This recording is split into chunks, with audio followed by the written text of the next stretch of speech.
and welcome to Telile Today. Today joining us in the studio is Shirley Hartery. Welcome to Telile, Shirley. Thank you very much. It's a pleasure to be here. Good. Now, we're going to talk today about International Women's Day, which is happening next week. And there's going to be a bit of a to-do at the Port Hawkesbury Civic Centre, am I correct? Yes, it's actually March 8th. I think it's 2 weeks from tomorrow. 2 weeks from tomorrow. And Leaside Society in Port Hawkesbury is sponsoring a special day. It's an all-day event to mark International Women's Day. And I understand Leaside is a partner in this, or? Well, Leaside Society, which, as you probably know, is serving women and children in Richmond and Inverness counties in terms of family violence. Leaside had decided last year that they would mark International Women's Day this year with some kind of event. Okay. And so we are sponsoring it, but we have had so far a great deal of goodwill and assistance from the Department of Recreation in Inverness, the Department of Recreation in Richmond County, others who are assisting us financially to put this event on. Right. Now, I'd like to talk, well, first of all, maybe you can give us your position with the Leaside, yes. Presently, I'm chairing the board of Leaside. Okay. And Leaside is run kind of like a non-profit organization in that you have a board of directors, right? Yes. It's a board of directors that consists of volunteers. And, of course, there's an executive director, and that's Marina Martins, and there is a staff as well. But we have the volunteers coming from all of the area, the catchment area that is served by Leaside Society. The board is made up of people from these areas, yes. And Ganesh? From as far as Ganesh? No, on occasion we will probably assist them if they need our help, but it's mostly Inverness and Richmond counties. Okay. Now, maybe you can bring us up to speed with Leaside. A couple of years ago, we did a program with Marina Martins, and we had a tour of the home, and we talked to some of the staff, and I understood then, and correct me here if you need to, that there was some government funding issues that were taking place. Can you bring us up to speed on how things are now? Yes, that was in 2002 when the provincial budget was brought down and the government threatened to cut family violence programs in the province by about $900,000. And there was a tremendous outcry across the province so that the government backed down and said, okay, they would maintain funding as it currently was, but they would undertake a new structure for family violence programs in the province, and that's ongoing. Okay. But we are still at the same level of funding that we were in 2002, and it's not really secure. Is it 100% funded by the government then? Well, about 75% of our operation is covered with a grant from the government, and we rely a great deal on fundraising ourselves. Oh, okay. Now, this event for International Women's Day, it's not going to bring in any revenue for Leaside. It's going to bring in awareness, I guess, more than anything, is it? We are not intending it as a fundraising event. We are intending it as a celebration of women. Okay. We want to showcase women's talents and women's abilities, and we will be doing that throughout the day, and we plan to have lots of fun and have prizes and giveaways and things like that. But you know, we will probably have a little wishing well where people can make donations and that sort of thing. And in the evening with the concert, we will charge a $5 admission price to cover the expenses. But this is not a fundraising event. Okay. So maybe you can tell us a bit more about International Women's Day, or the one specifically happening at the Civic Centre. Sure, I'd be happy to. As I said, it's an all-day event. It will start at 10 o'clock in the morning and will go until 4 p.m. And then the concert in the evening will begin at 7 o'clock in the Performance Center there. So we will start with children's activities in the morning at 10. And we will have refreshments for parents or guardians who accompany these children. But we have Bunny Urquhart, who is associated with Leaside. She works there, and she is in charge of children's programs, so she has lots of things planned for the kids. In the afternoon, starting at 1 o'clock, the drama group Under the Map is going to present an excerpt from the production that they put on last fall. It's called At My Mother's Door, and is based on the writings of Joyce Rankin. And following that, which will be approximately a half hour, we will have a formal tea. And women in the area, men if they want to, are invited to come in and have a cup of tea with wonderful culinary delights. And during that tea, we're going to have a speaker. Okay. And the speaker will be Merdina Marshall from the Eskasoni Reserve. And Merdina is a past associate professor at UCCB. She was actually one of the people who initiated the integrated science program at UCCB. Okay. So she will be the speaker. And throughout the day, what will really be a highlight of the day is that there will be a number of booths where women will be able to display or demonstrate what it is that they do, or they will be booths which are informational for women. We will have a booth that will have to do with nutrition and health. There will be addiction services represented there. We will have relaxation techniques represented there by Rebecca Lewis. She has a booth. Rebecca has a company that talks about holistic services. Yeah. And she is into guided meditation and muscle relaxation and that sort of thing. And besides having a booth, Rebecca is going to hold a workshop in the afternoon. Oh. So we'll have a cosmetic booth, and free facials will be offered for women who want to do that, and interior decorating and painting. Bernie Thornycroft is going to be there to show us that, and there'll be many other booths as well. The candy shop is going to come. Wow. Yes, they're going to. Peggy's going to be there. Yeah, Peg is going to be there. So we're going to have lots of things that will be of interest to women, and as I said, men too. If they want to come in, they're welcome.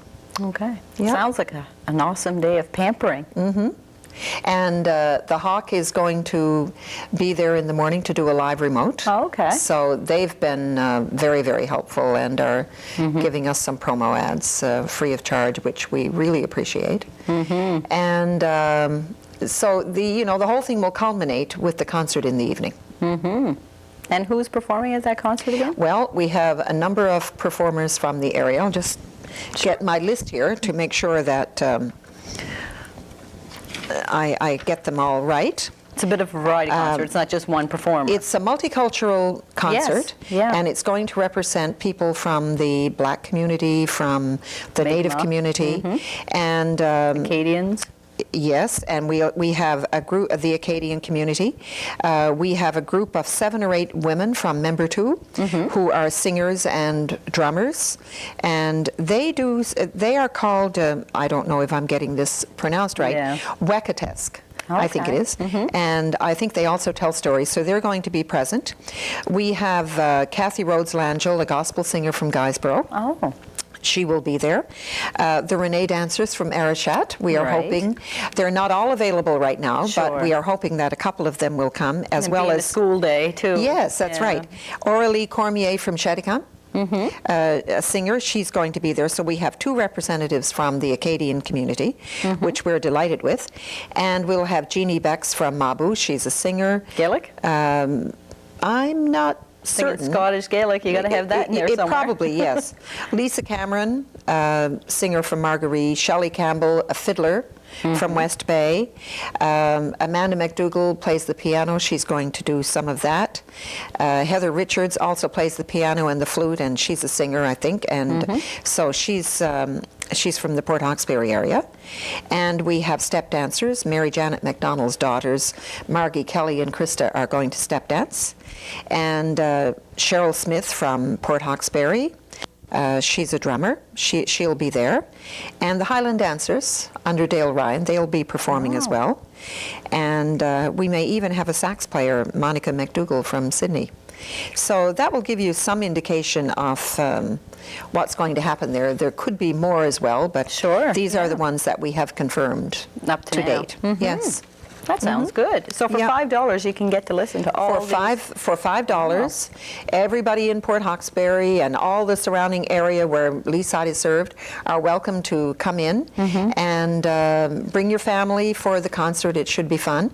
It will be held in the Shannon Studio. The Performance Center is now called the Shannon Studio, and we are planning to have a great time there. Yeah. Now, I think that studio holds a limited amount of people. I think it's like 100 people, so you may want to actually be up for the afternoon and spend, you know, maybe step out for supper, but come back early to ensure a seat in the Shannon That's room. right. They are saying that the center holds approximately 100 people, and we think that the center will be filled that evening. I wouldn't be surprised. Yes. Yeah, yeah. So high tea, because I have it on the scroll, we're advertising International Women's Day and the activities, and when I seen high tea, I actually question, what's high tea? Well, we're it calling sounds very British and very royal. I suppose we just wanted to have a special tea. Sure. And so we're calling it a rather formal tea because we're going to be using china cups and saucers and teapots on every table, and Guest speaker. a guest speaker, and we'll have servers and lovely centerpieces on the table, and so it should be quite lovely. So after you've had a facial and you've looked at new design techniques for And the a massage. home, and a massage, a bit of aromatherapy, what do you say Rebecca does? Rebecca the massage. is psychosensitive therapy. Yeah. Yes. So once the mind and the body's all relaxed, you can go in and enjoy this. Have I your bet cup you of it's- tea. And have your cup of tea, and then sit for a couple hours. I'm sure it's going to run a couple hours. Well, the tea itself will go from... I mean the performance, the performance in the evening? Yes. Yes, approximately from 7 to 9. Okay. Yeah. And we tea should also... be how long? An hour or so? the tea will run from about, well, the performance is of Under the Map is at 1 o'clock. Okay. So about 1:45 we should be ready to start the tea. Okay. And it will go until 4. Okay. So it'll be a couple of hours for tea.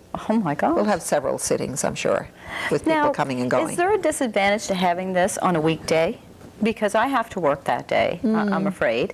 And I'm thinking a lot of women are going to be in the same situation as myself, that they're going to be working. Yes. And not being able to get off work or to get away to attend. Was there an advantage to having a weekday? Or? Well, the reason we're having it that day is because March 8th is International Women's Day. Right. March 8th is always International Women's Day. Okay. And so we decided to go with that day. And we haven't done this before, so we don't really know how the whole thing is going to pan out. But we'll give it a try this way and see how it does. We know that there will be people who are not in the workforce who will be able to come. Yeah. And particularly in the morning, parents of small children or guardians of small children might be able to come in and bring their children because they know that the children will be taken care of in the crafts and arts room. But we'll see how it works out, and maybe hopefully some people who are working might be able to get some lunchtime and drop in, you know, to see the booths and that sort of thing. Might work till 3 and be able to still get a bit of the high tea or Okay. And we'll have there'll be an opportunity maybe to do a little bit of purchasing there too. Like we have Lisa Nishi who's going to do has a booth set up, and she makes wonderful scarves, and she dyes them herself, and she makes hats. But I know right now her scarves, I think, are on hand, so you have that kind of thing there, you know. Sure. And if there are women who are wondering about a career or where they're headed, InRich is going to set up a booth there as well, so they'll be able to get some information there. We'll have also a booth on the environment, and we may even be able to include something on the one-ton challenge. We're looking at that right now because maybe a lot of people are wondering exactly what does the one-ton challenge mean. What are the A, B's, and C's of it? You know? I know I'm doing the recycling in my home, and I don't know what it's like in most homes, but I know in my home, he tends to lift the garbage can for everything. Yeah. Where I'm like, don't put that in there. He's like, what do you mean? It's garbage. Yeah. But is that, well, I mean, you know, women, I guess, like I say, I've taken on that role in my home. I don't know what it's like in your home or everybody else's home. Well, but in my home, I'm living alone now, so I have to take on all the recycling. okay, Yes, okay. yes. But I'd be very interested in that too. Yeah, other ways that people can conserve energy in their Yeah. homes, you know, that's the kind of thing. If people want to take on the 1-ton challenge, they will need to know what are the A's, B's, and C's of this. Right. And simple things that people can do around the home that they would be interested in doing if they know what they are. Exactly. And so we're hoping that we'll be able to incorporate that into a booth on the environment. Good. Yes, we're good. still working on that one. Now, I guess I'd like to know, Shirley, how I feel personally that women have come a long way. And that I think it's great that we're acknowledging women in this way and having International Women's Day, but wouldn't it be nice if we didn't have to have International Women's Day? That women Yes. would, you know what I mean? I suppose that would be I feel a bit torn. I feel like, you know? Yeah, but in fact, yes, women have come a long way, but they're not equal yet. Salaries are not equal. Right. There is still that glass ceiling that exists. It doesn't exist for every woman. No. And I've had women tell me that. They have had no problem with their careers. But the fact of the matter is that a lot of women do. Yeah. And there is not equity in the wage scale now, and men are being paid more for the same job. Women are earning probably 72% on an average of what men earn for the same kind of work. So there is still a way to go. And we also know that women who are working and who have families are absorbing most of the workload that is involved there. They work all day outside the home and they come back home, and they still, a lot of them have to prepare meals, a lot of them have to do the laundry, a lot of them have to do the cleaning. More men are getting involved, and of course we have stay-at-home dads now, Yeah. and it's wonderful to see that happen, but there's still a long way to go. Okay. So what, maybe in 15, 20 years, we wouldn't need to have this conversation? Well, let's hope so. Let's hope so, eh? Okay. Now, before I let you go completely for the day here today, Shirley, I'd like to know, you had started out by saying International Women's Day is acknowledged worldwide. Yes. And what happens, like what we're doing at the Port Hawkesbury Civic Center, is that the norm for International Women's Day, or is it different things in different countries? Or? Different things in different countries. In a lot of countries, there are marches and demonstrations. Okay. And people want to influence government policy. So they will try to put pressure on their government by holding demonstrations and pushing for their rights, whatever these rights might be in a particular country. I was in El Salvador in the year 2000, and we were hosted there. I was with the organization Development and Peace, and we were hosted there by a women's group, and they were doing a lot of preparation at the time for the Women's March, the World March of Women. And there will no doubt be similar things happening this year again, all around the world. And of course, in third world countries, the needs of women are so great, and they do so much of the work. They own so little. They, you know, maybe 2% of the property is in their hands, but they end up doing about 85% of the work. And tremendous workloads. It's hard on them physically, it's hard on them mentally, but many of them have back problems and hip problems, and they look after the children all the time. In many cases, they have to look after all the animals. It's a well-known fact that in third world countries, men have it relatively easy compared to women. Yeah. They take on most of the workload. And of course, that's true all over the globe. It still is, even though it's changing and improving more so here probably. And we hope with all of the efforts that are being made, which is a reason why International Women's Day came about, that eventually equality will win. Yeah. No, I was watching a National Geographic or something, and when you were saying that about women doing the work, there was a program, and they were saying that the women after the age of, and I think it was 16, their spine is permanently damaged from carrying water and baskets, you know, on their head. And firewood. And fire, well, everything. I've seen women carry loads of firewood in Ethiopia in particular, and excuse me, they were. I thought the first time that I saw a woman carrying firewood, she was actually bending over to pick something up off the ground. That's what I thought. And then I realized she wasn't getting up. She was bent so that her back was almost parallel to the ground as she walked along with this load of firewood on her back. Yeah. And you see little girls doing the same thing, 8 and 9 years old. Well, they must carrying. start young because, like I say, it seems to me the show said it was a very early age. It may not be 16, but it was very young. Yes. And their spine has, it's totally out of whack. Yes. You know, so they're not even comfortable when they're laid down for the 6 hours that they might be able to rest on a night, you know. That's right.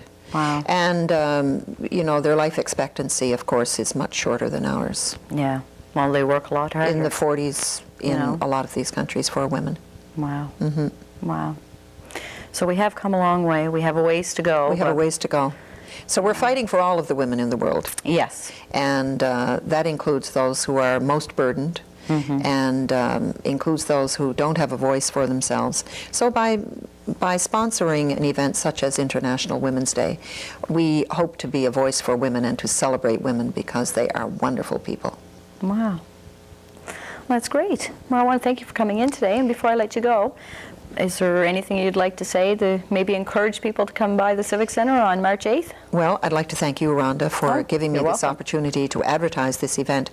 And I would like to invite all of the people who are listening, men, women, and children, to come to the Port Hawkesbury Civic Center on March 8th.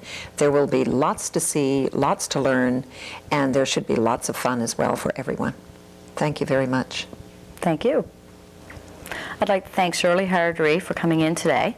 And before we leave you, we have a show, a Relay for Life tape that was provided to us by the Canadian Cancer Society. And we're hoping that after you watch this, you will consider sponsoring or becoming a team member in the Relay for Life. If you have any future show ideas or comments to make on today's show, I'd be happy to hear from you. And you can reach me at 226-1928. Thank you for watching Telile Today. I'm Rhonda LeBlanc.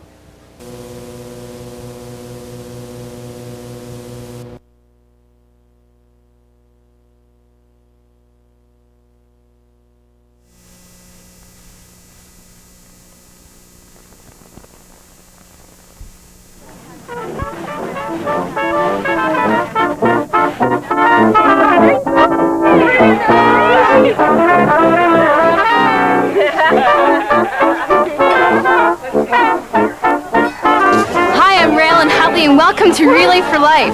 I've been to more relays than I can count on my hands. This is a day where everyone has fun, everyone gets together. It's going to be a great time. Come on, let's go! Relay for Life is the Canadian Cancer Society's national community event. We will have a roof on our heads. An overnight, non-competitive relay that celebrates cancer survivors and pays tribute to the lives of loved ones. So join me for a night of fun, friendship, and fundraising to beat cancer. Ottawa started the ball rolling in 1999, and this year, 2,000 people showed up to make this Relay for Life a resounding success. This fantastic turnout was repeated in communities coast to coast, even in less than perfect conditions. In Hamilton, the rain just poured, but nobody went home. How are you getting? I get chemo radiation. Hey, hello? That's Relay for Life for you. Whether it's in small towns or big cities, west coast or east, it's a community taking up the fight against cancer. On va marcher et toute la nuit, on va marcher. It's a campout, and making it colorful is part of it too. Relay for Life is about teams. Teams of 10 people who take turns walking or running around a track for 12 hours, from dusk to dawn. They are colleagues, they are friends, they are family. Like the family of young leukemia survivor Avery LaChapelle. Walking for Avery! Just got out of the hospital yesterday. I our goal is to raise $20,000, and we did that, and it's important because cancer touches everybody's life. The Canadian Cancer Society Relay for Life is meaningful in so many ways, but it's also a party. Do you really want it? Do you really want it? Do you really want it? There is an important goal. With participants raising pledges, future Relay for Life events will bring in more than $34 million a year by 2006. Sponsors will give a hand too. That money will go straight to where it is needed, to support programs, information services, advocacy, and the vital research of scientists like Dr. John Bell. Dr. Bell and his team in the lab discovered a virus that can kill cancerous cells. It was a breakthrough in cancer research. We really appreciate the support we've received over the years from the Canadian public, Canadian people, through the Canadian Cancer Society, and through events like the Relay for Life.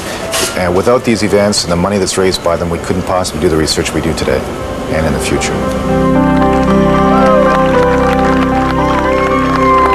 Breakthroughs in research have given life and hope to people in communities across the country. Cancer survivors are honored during the Survivors Victory Lap at every Relay for Life event. It's a celebratory parade around the track. These are the people who have faced the fear of cancer and triumphed. The sun is setting and it's getting a little chilly, and we're getting ready for the most moving part of the relay, the luminary ceremony.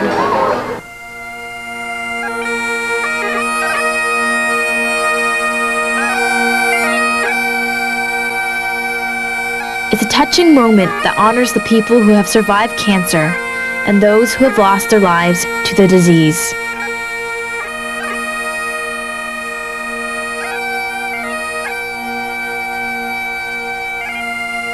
Thousands of candles weave their way around the track, bright lights of love dedicated to very special people.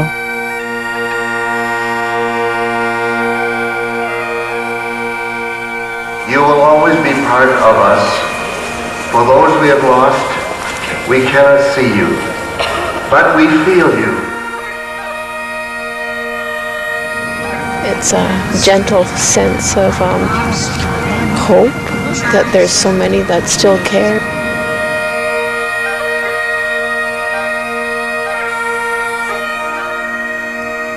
The ceremony touches Lorna Williams in a special way. She's the volunteer co-chair of Relay for Life in Nipawin. She was diagnosed with breast cancer 4 years ago.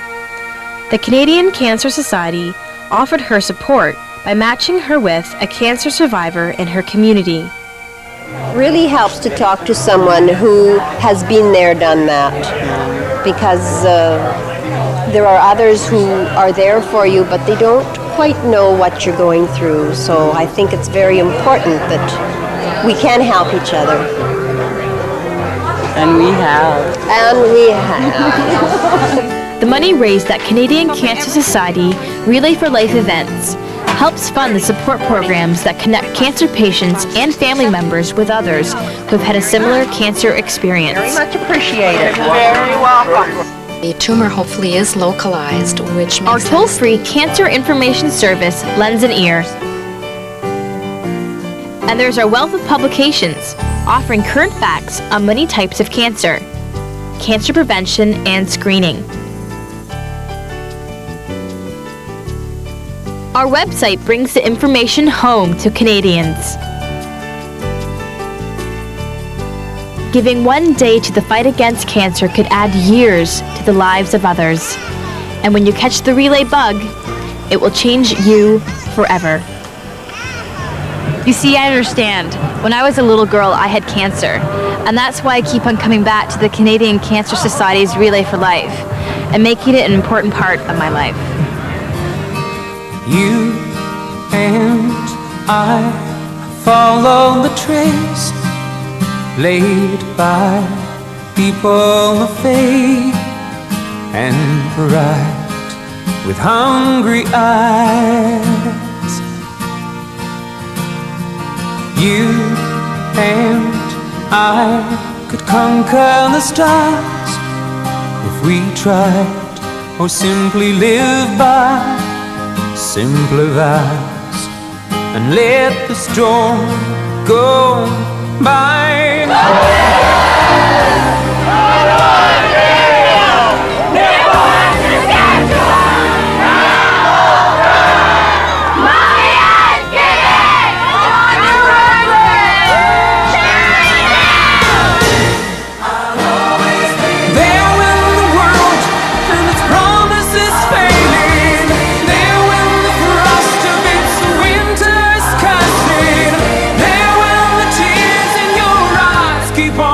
Join me, make this wonderful event a part of your life, and help make sure that cancer is something we will never have to face alone.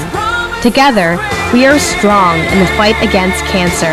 We've only just touched the tip of the iceberg this year. We've only just gotten started with this thing. I've already got at least 15 to 20 teams lined up for next year that couldn't make it this year, and they want to be involved next year. Hey, the sky's the limit.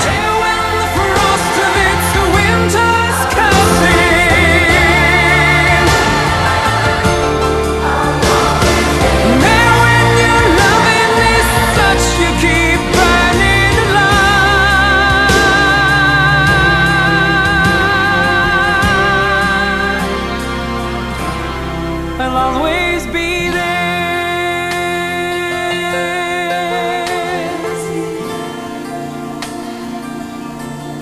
I'll always be there.